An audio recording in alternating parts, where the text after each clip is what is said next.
36వ లెక్క.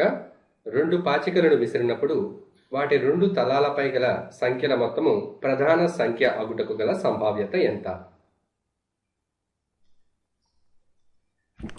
ఇక్కడ 2 పాచికలు విసిరారు కాబట్టి n(s) = 6² = 36 అవుతుంది.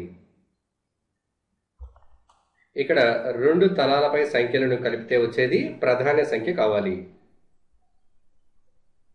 n(a) = 2 కలిపితే ప్రధాన సంఖ్య రావాలి. 2 సంఖ్యల మొత్తము 1 1 2 ప్రధాన సంఖ్య. అలాగే 1 + 2 3 ప్రధాన సంఖ్య. అలాగే 1 + 3 4 ప్రధాన సంఖ్య కాదు కాబట్టి వదిలేసాం. 1 4 కలిపితే 5 ప్రధాన సంఖ్య. 1 6 కలిపితే 7 ప్రధాన సంఖ్య. 2 1 కలిపితే 3 ప్రధాన సంఖ్య. అలాగే 2 3 కలిపితే 5 ప్రధాన సంఖ్య. అదేవిధంగా 2 5 కలిపితే 7 ప్రధాన సంఖ్య.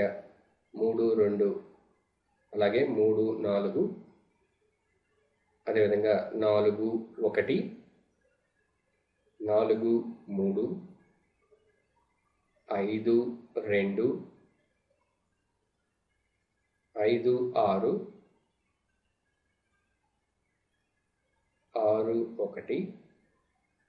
6 5 ఇక్కడికి మొత్తం 15 వచ్చాయి. P(a) = n(a/n)(s). n(a) 15/n(s) 36. ఇందులో 3 ఎక్కం 5 సార్లు 36లో 3 12. ఇది = 5/12.